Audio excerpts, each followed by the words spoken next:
एक ज़माने में सिल्वर शेड की सूफियाना बादशाही में एल्ड्रिक नाम का एक अक्लमंद और आदिल बादशाह रहता था। बादशाह एल्ड्रिक ने अपनी सल्तनत पर मेहरबानी और सखावत के साथ हुकूमत की और उसकी 7 बेटियां थीं, जिनमें से हर एक आखिरी से ज़्यादा खूबसूरत और बासलाहियत थी। सिल्वर शेड की बादशाही अपने सरसब्ज जंगलात, चमकती हुई नदियों और बुलंद और बाला पहाड़ों के लिए दूर दूर तक मशहूर थी। बादशाह एल्ड्रिक की मुनसिफाना हुक्मरानी की बदौलत इसके लोग खुश और खुशहाल थे। ताहम अमन और खुशहाली के बावजूद शाही महल पर एक उदासी छाई हुई थी। कई सालों से मलिका सदवरा, बादशाह एल्ड्रिक की प्यारी बीवी और 7 शहजादियों की मां, पुरस्रार हालात में इंतकाल कर गई थी। बादशाह और उसकी बेटियों ने इसके नुकसान पर दिल की गहराइयों से मातम किया और अगरचे उन्होंने आगे बढ़ने की कोशिश की, लेकिन इसकी गैर मौजूदगी ने उनके दिलों में एक खला छोड़ दिया। जैसे जैसे साल गुजरते गए, शहजादियां अच्छी नौजवान ख्वातीन में परवान चढ़ती गई, हर एक अपनी मुनफरद सलाहियतों और दिलचस्पियों के साथ। वहाँ इलारा सबसे बड़ी, जिसके पास मौसीकी और शायरी का तोहफा था। इसके बाद लीरा आई, जिसकी कमान और तीर के साथ महारत पूरी ममलुकत में बेमिसाल थी। इसके बाद सीस्टिया था, जिसके पास शिफायाबी और जड़ी बूटियों का हुनर था। इसके पीछे अरुरह और लोना थे, जुड़वा बच्चे जिनकी हंसी सियाह तरीन दिनों को भी रोशन कर सकती थी। इसके बाद सिराफीना थी, जो जानवरों के साथ एक तरीका रखती थी और उनके साथ इस तरह बातचीत कर सकती थी जैसे वो इसके सबसे प्यारे दोस्त हों।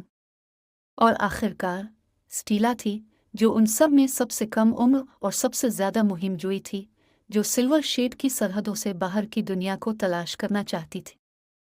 उनके इनफरादी मफादात के बावजूद शहजादियां लाजिम व मलजूम थी और उन्होंने अपने दिन जंगलों की तलाश, घास के मैदानों में घूमने और ममलुकत में अपने फ़राइज़ की अंजामदही में गुजारे। ताहम जैसे जैसे वो बड़े होते गए, बादशाह एल्ड्रिक उनकी हिफाजत के लिए ज़्यादा फ़िक्रमंद होते गए। इससे खदशा था कि उनकी माँ उनकी रहनुमाई के बगैर वो उन खतरात का शिकार हो जाएंगे जो महल की दीवारों से परे छुपे हुए हैं। एक शाम जब सूरज उफ़ुक़ से नीचे डूब गया और सितारे आसमान पर चमकने लगे, बादशाह एल्ड्रिक ने अपनी बेटियों को अपने पास बुलाया। वो महल के अजीम अलशान हाल में जमा हुए, जहाँ बादशाह अपने तख्त पर बैठा। उसका इजहार कब मेरी प्यारी बेटियां, किंग एल्ड्रिक ने शुरू किया। उसकी आवाज़ उदासी से भरी हुई थी। तुम जानते हो कि मैं तुम सबसे कितना प्यार करता हूँ, लेकिन मुझे इन मुश्किल वक्तों में तुम्हारी हिफाजत का खौफ है। हमारी बादशाही से बाहर की दुनिया इतनी महफूज नहीं है जितनी पहले थी, और मैं ये सोच भी नहीं सकता कि आपको कुछ हो रहा है। शहजादियों ने अपने वालिद की बातों की संजीदगी को महसूस करते हुए परेशान नज़रों का तबादला किया। मैंने फैसला किया है, बादशाह एल्ड्रिक ने जारी रखा। अब वक्त आ गया है कि आप सिल्वर शेड छोड़कर ऐसी जगह पनाह लें जहां आप नुकसान से महफूज रहें। मैं आपको अपनी बहन, आपकी खाला के साथ दूर दराज में रहने के लिए भेजूंगा। सदा बहार की बादशाही, आपको किसी भी खतरे से महफूज रखा जाएगा जो आपको खतरा लाहिक हो सकता है। शहजादियां हैरानी और मायूसी से सुन रही थी। छोड़ें इनके घर, इनके दोस्तों और वो सब कुछ छोड़ दें जो वो जानते और पसंद करते थे। ये नाकाबिल तसव्वुर था। लेकिन अब्बा, इलारा बोली, इसकी आवाज़ जज्बात से कांप रही थी। हम छोड़ना नहीं चाहते। सिल्वर शेड हमारा घर है और हम यहाँ आपके साथ हैं। किंग एल्ड्रिक ने बड़ी आह भरी। उसका दिल दुख से भारी था। मैं जानता हूँ मेरे प्यारे, लेकिन यह आपकी अपनी हिफाजत के लिए है। बड़ा मेहरबानी इसमें मुझ पर भरोसा करें। हिचकिचाते हुए शहजादियाँ अपने वालिद की ख्वाहिश पर राज़ी हो गईं, ये जानते हुए कि उनके पास इताअत के सिवा कोई चारा नहीं था। अगली सुबह उन्होंने अपना सामान बांधा और एवरग्रीन के लिए रवाना होने की तैयारी की। जब उन्होंने अपने घर को अलविदा किया, उनके गालों पर आंसू बह रहे थे। शहजादियों ने एक दूसरे से वदा किया कि चाहे कुछ भी हो जाए, वो हमेशा साथ रहेंगी। एवरग्रीन का सफ़र तवील और मुश्किल था, लेकिन आखिरकार शहजादियां अपनी खाला के महल में बहिफाजत पहुंच गई। लेडी अमारा, उनकी खाला ने खिले बाजुओं से उनका इस्तकबाल किया और अपनी भांजियों को बेज़रर देखकर तसल्ली हुई। एक वक्त के लिए शहजादियां सदा बहार में अपनी नई जिंदगी में बस गईं एक दूसरे की सोहबत और अपने इर्द गिर्द की खूबसूरती में सुकून पाती थी। लेकिन जैसे जैसे दिन हफ्तों में और हफ्ते महीनों में बदलते गए, वो सिल्वर शेड में अपने घर के लिए तरसने लगे। दरी असना वापस सिल्वर शेड में किंग एल्ड्रिक अपनी बेटियों को भेजने के जुर्म में मुब्तला हो गए। अगरचे वो जानता था कि ये उनकी अपनी हिफाजत के लिए है, लेकिन वो इस एहसास को झटक नहीं सकता था कि इसने एक बाप के तौर पर उनको नाकाम किया था। तरमीम करने के लिए पुरज़्म बादशाह एल्ड्रिक अपनी बेटियों को घर वापस लाने का रास्ता तलाश करने की जस्तजू पर निकला। उसने दूर दूर तक सफ़र किया, हकीमों और ताकतवर जादूगरों से मशवरा लिया, लेकिन कोई भी इसे हल पेश न कर सका। फिर एक दिन एक घने जंगल में घूमते हुए बादशाह एल्ड्रिक ने धुंध में छुपी हुई एक पोशीदा बाग से ठोकर खाए। बाग के बीच में एक शानदार चांदी का बलूत खड़ा था।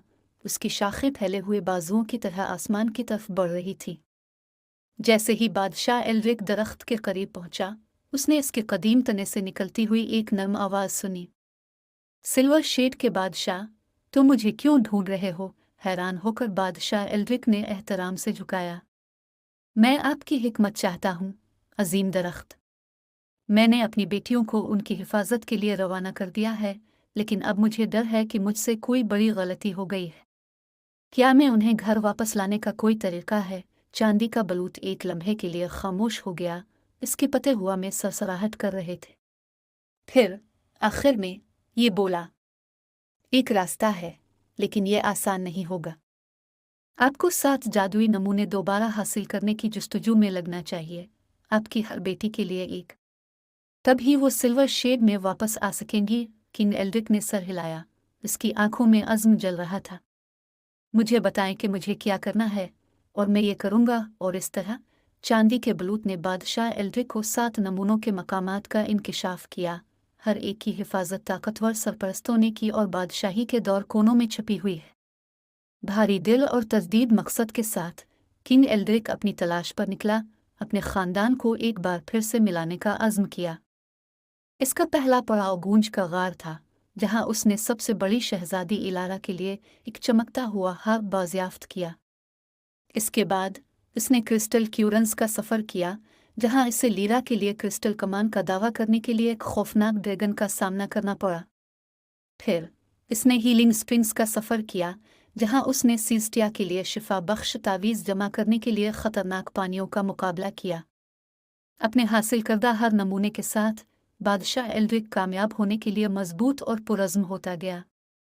उसने रास्ते में बेशुमार चैलेंजों और रुकावटों का सामना किया, गद्दार पहाड़ों से लेकर राकेशों से भरे गहरे जंगलों तक।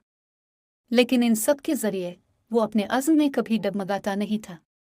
आखिरकार कई महीनों के तवील सफ़र और मुहिम जोई के बाद बादशाह एल्ड्रिक ने अपनी बेटियों के लिए 7 नमूने जमा कर लिए। चांदी के बलूत की मदद से उसने एक ताकतवर तराना सीखा, जो उसे वापस सिल्वर शेड पर लाने की इजाज़त देगा। महल में वापस आते हुए बादशाह एल्ड्रिक अपनी बेटियों के नमूने हाथ में लिए चांदी के बलूत के सामने खड़ा था।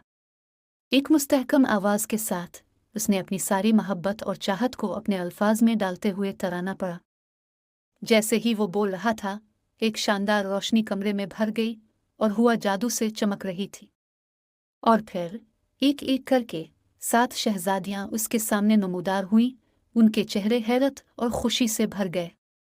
बाप वो रोने लगे, इसे गिले लगाने के लिए जल्दी से। किंग एल्ड्रिक के चेहरे से खुशी के आंसू बह रहे थे जब उसने अपनी बेटियों को करीब रखा था। आखिरकार उसके दिल से अपने जुर्म का बोझ उठ गया था। आखिरकार वो दोबारा एक साथ थे, अपनी प्यारी बादशाही सिल्वर शेड में एक ख़ानदान के तौर पर मुत्तहिद थे। इस दिन के बाद से बादशाही इस तरह फली फूली जैसे पहले कभी नहीं थी, क्योंकि शहजादियों ने अपनी नई ताकत और हिम्मत का इस्तेमाल करते हुए अपने वालिद को हिकमत और शफ़क़त के साथ हुकूमत करने में मदद की। और अगरचे उन्हें आने वाले सालों में बहुत से चैलेंजों का सामना करना पड़ा, वो हमेशा मुत्तहिद रहे। उनका रिश्ता चांदी के बलूत की तरह मजबूत था, जिसने उन्हें दोबारा इकट्ठा किया था।